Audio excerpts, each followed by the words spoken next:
There once was a man from the cold north, a man most people understood or misunderstood the moment they looked at him. He did not look like a king. He did not speak like one either. He spoke softly, calmly, and directly, almost as if he was observing something nobody else could see. And because of that,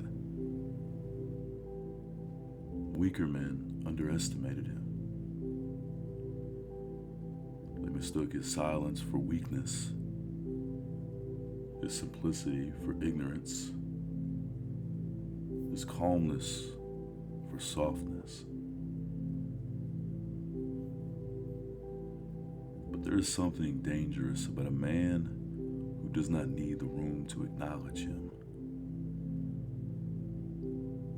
especially when he has already accepted death long before the battle begins. The man came from almost nothing.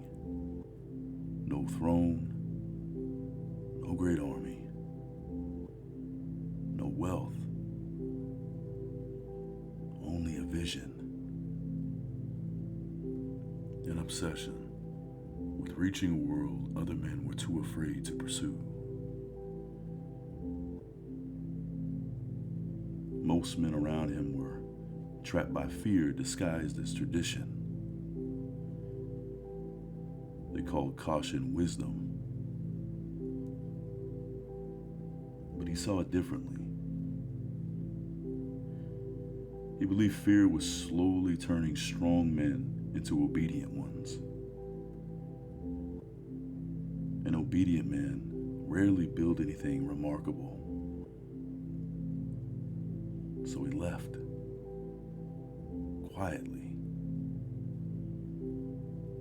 with very few people beside him.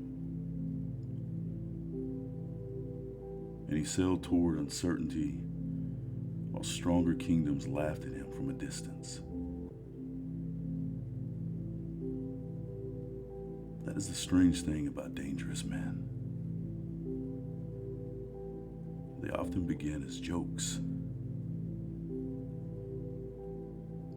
because the average person cannot recognize vision until after it succeeds. And over time, the quiet man became impossible to ignore. Kingdoms that once dismissed him began speaking his name carefully. The men who once doubted him slowly became loyal to him. Not because he demanded obedience, but because people could feel the force of his belief and his conviction. He carried himself differently, calm in moments where weaker men panicked, curious in moments where other men became emotional, ruthless when necessary, but never emotional about violence. And that distinction matters.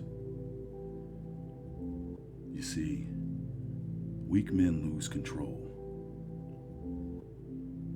Dangerous men remain controlled. The older the Northern King became, the stranger he seemed to others, more reflective, more distant, as if he understood something about life that most of his countrymen never would. He understood that power alone means very little, because eventually, every man loses his throne, and every warrior loses his strength. Every empire collapses. Every legend becomes a story told by people who were not there to witness it. But legacy is different. Legacy survives death. And perhaps that is why the Quiet King never truly feared dying. He only feared becoming forgettable. In the end, the thing that made the man dangerous was never his sword.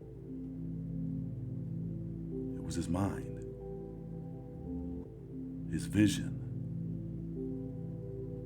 his control, his willingness to walk towards uncertainty while other men waited for permission. And even now, long after the man disappears into history, men still speak about him quietly. Because something deep inside every man recognizes him. The rebel, the explorer,